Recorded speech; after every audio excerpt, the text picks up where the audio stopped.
तर आपण याआधी डिस्कस केले की ट्रेडिंग काय असते. ठीक आहे. त्यानंतर आपण डिस्कस केले की ट्रेडिंग करण्यासाठी तुम्हाला कोणतं डिमॅट अकाउंट ओपन करावं लागतं, ते कसं ओपन करतात. ठीक आहे. लेक्चर नंबर 3 मध्ये आपण बघितलं की चार्ट ट्रेडिंग काय असते, चार्ट ट्रेडिंग कुठं भरतो आणि कसं करायचं ते. ठीक आहे. तर ज्यांनी कोणी हे 3 लेक्चर बघितले नाही तर त्याची लिंक मी तुम्हाला डिस्क्रिप्शन लिस्टमध्ये देतो, जेणेकरून ते 3 लेक्चर तुम्ही आधी बघा, त्यानंतर तुम्ही या लेक्चरला जाऊ शकता. ठीक आहे. तर आज आपण पाहणार आहोत की ऑप्शन ट्रेडिंग म्हणजे काय. ओके. आता मित्रांनो कसं आहे, ट्रेडिंगचे खूप सारे प्रकार आहेत. ठीक आहे. तर तुम्हाला जर ते शिकायचे असेल तर तुम्ही शिकू शकता. पण माझा अल्टिमेट मोटो आहे तुम्हाला शिकवण्याचा, ते आहे ऑप्शन ट्रेडिंग. ठीक आहे. का तर ऑप्शन ट्रेडिंग हे एक अशी गोष्ट आहे ज्याच्यामध्ये रिटर्न खूप छान भेटतात. ठीक आहे. आणि तुम्ही याला तुमचा प्रायमरी सोर्स ऑफ इन्कम सुद्धा बनवू शकतात. ठीक आहे. पण हे तुमचं प्रायमरी सोर्स ऑफ इन्कम आहे, ते तुमच्या सेकंडरी सोर्स ऑफ इन्कमशी बॅकअप पाहिजे. ठीक आहे. म्हणजे एक सोर्स ऑफ इन्कम असू शकत नाही. कळतंय मला काय म्हणायचं आहे ते? ठीक आहे. चला पुढे जाऊया. तर ऑप्शन म्हणजे काय, ऑप्शन ट्रेडिंग म्हणजे काय. ठीक आहे.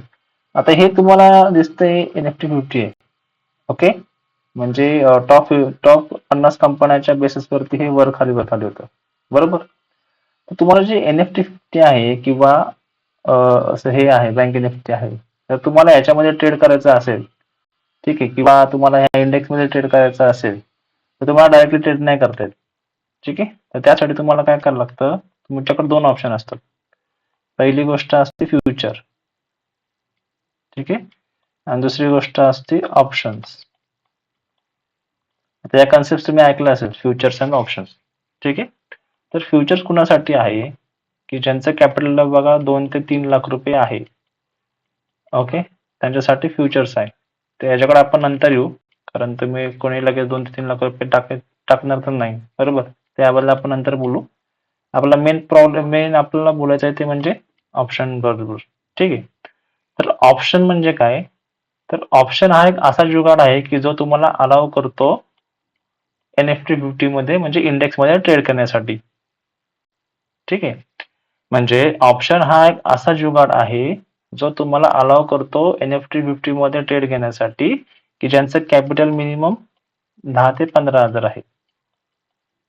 ठीक आहे.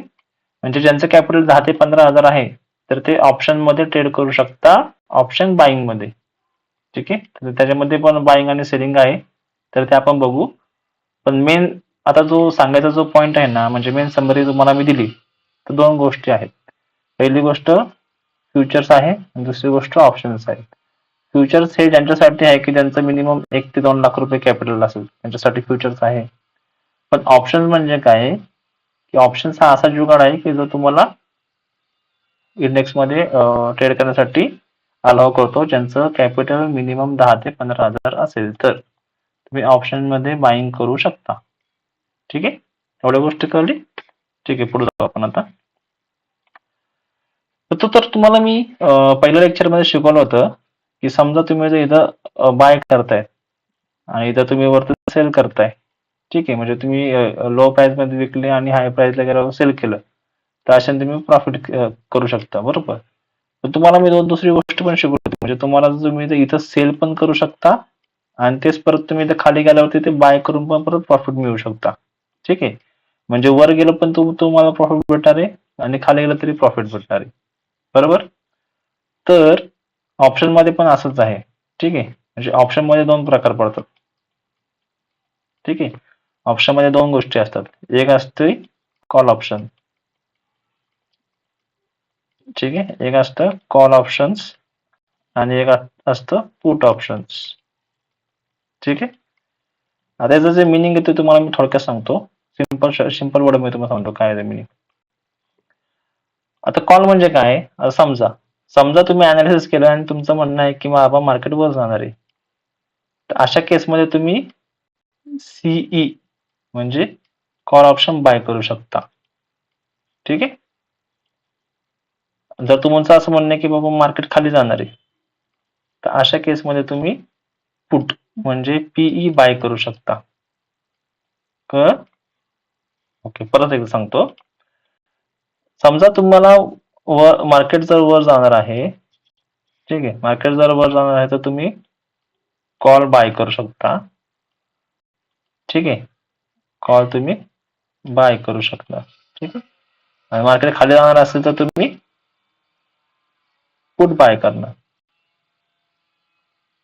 ओके. म्हणजे जर मार्केट वरती गेलं, समजा तुम्ही 100 रुपयाला एखादं घेतलं, ते वरती गेलं तर 110 रुपये तुम्ही विकलं, तर तुमचे 10 रुपये वाढणार, म्हणजे तुमचा कॉलचा प्रीमियम वाढणार.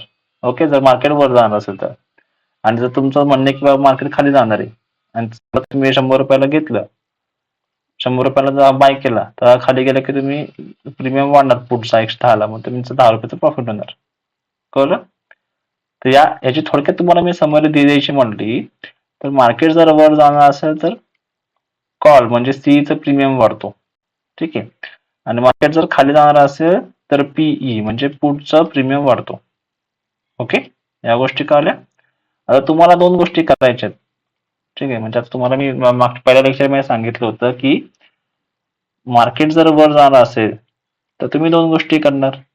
पहिली गोष्ट म्हणजे सीई तुम्ही बाय करणार. बरोबर. नाही तर तुम्ही काय करू शकता, तुम्ही पुटला सेल करू शकता. पुटला तुम्ही सेल करू शकता. सेम वाईस वर्सा जर मार्केट खाली जाणार असेल तर तुम्ही 2 गोष्टी करू शकता. एक तर पुट पुट तुम्ही बाय करू शकता, नाहीतर कॉल तुम्ही सेल करू शकता. ठीक आहे.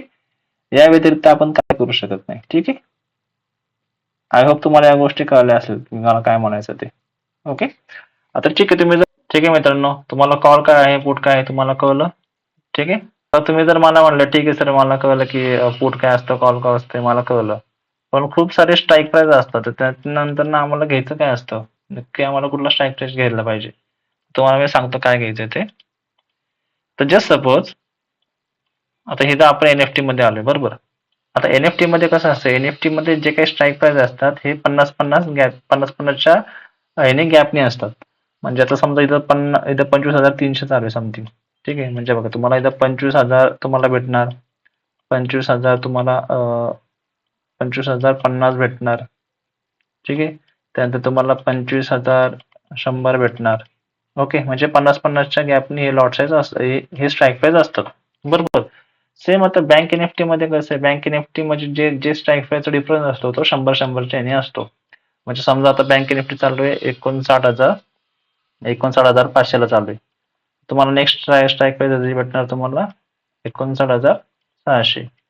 त्यानंतर परत 59,700. म्हणजे 100-100च्या गॅपने स्ट्राईक प्राइस असते. ठीक आहे.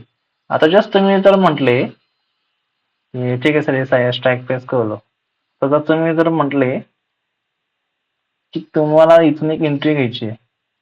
ठीक आहे. तुमचा असा अनालिसिस आहे की बाबा मार्केट या एका पर्टिक्युलर पॉईंट मधनं पडणार आहे. ठीक आहे. असं तुम्ही अनालिसिस केले तर तुम्ही काय करू शकता, तुम्ही 2 गोष्टी करू शकता. पहिली गोष्ट म्हणजे तुम्ही पुट पुट बाय करणार, किंवा नाहीतर मग तुम्ही काय करणार, कॉल सेल करणार. एवढ्याच गोष्टी तुम्ही करणार ना. बरोबर. आता ह्याच्यामध्ये पण आहे ना एक प्रकार आहे, ह्याच्यामध्ये ना आयटीएम, ओटीएम आणि एटीएम. ठीक आहे. तर हे जे पूर्ण जे म्हणजे at the money, in the money आणि आउट ऑफ द मनी. ठीक आहे. तर ह्याच्यावरती डेडिकेटेड एक व्हिडिओ आहे पूर्ण, तर ती व्हिडिओ आपण पुढच्या लेक्चरमध्ये इन डीप मध्ये घेणार आहोत. ठीक आहे. तर आजच्या लेक्चरची तुम्हाला मी जर समरी द्यायचं म्हणलं ना, तर आजच्या लेक्चरची फक्त एकच समरी आहे आपली, की जी आहे जी लक्षात ठेवा तुम्ही, जे समरी देतो तुम्हाला मी, की बाबा मार्केट जर वर जाणार असेल तर तुम्ही काय करू शकता, तुम्ही सीई म्हणजे कॉल तुम्ही बाय करू शकता.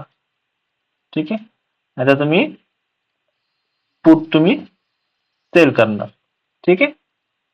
सेम जर मार्केट जर खाली जाणार असेल तर तुम्ही काय करणार, तुम्ही पुट बाय करणार किंवा सी सेल करणार. कळलं. एवढ्या गोष्टी तुम्हाला कळल्या. ही आजची लेक्चरची समरी आहे. प्लस तुम्हाला जे मी म्हणलं होतं की बाबा जे स्ट्राईक प्राइसचे जे डिफरन्स आहेत, आता फॉर एक्झाम्पल तुम्हाला मी इथं आपण आलोय एंजल वरती, सेम तुम्हाला दाखवतो. आपण काय बघितलं होतं, 25,300 बघितलं होतं. आता बघा हे 25,300चा कॉल पुट सगळं आलंय. त्याचे बाकीचे डेट्स वगैरे जे आहेत ते आपण पुढच्या लेक्चरमध्ये तुम्हाला मी सांगणार आहे. ठीक आहे. आता 25,000 आपण 300 बघितले बघा, 25,350 झालं. बघा 25,300चा कॉल पुटचे काय ते सगळं आलं. आता बँक निफ्टीचं बघू. बँक निफ्टीचं आपण बघितलं होतं 59,500. तर बघा बँक निफ्टीचं पण आलं 59,500चा कॉल आला, पुट आला. ठीक आहे. 59,600. ओके. ठीक आहे. ते बाकीचे जे आहे ते आपण पुढच्या लेक्चरमध्ये पाहणार आहोत. And money, in the money आणि आउट ऑफ द मनी नक्की काय असतं ते. ठीक आहे. तर तुम्हाला ही सिरीज आवडली असेल तर नक्की लाईक, शेअर, सबस्क्राईब करा. आणि जर कोणाला काही डाऊट असेल तर मला कमेंट करू शकता, नाहीतर मला टेलिग्रामला तुम्ही कॉन्टॅक्ट करून विचारू शकता की तुमचे काही डाऊट असेल तर. ठीक आहे. चला मित्रांनो, भेटू पुढच्या व्हिडिओमध्ये. ओके. चलो बाय.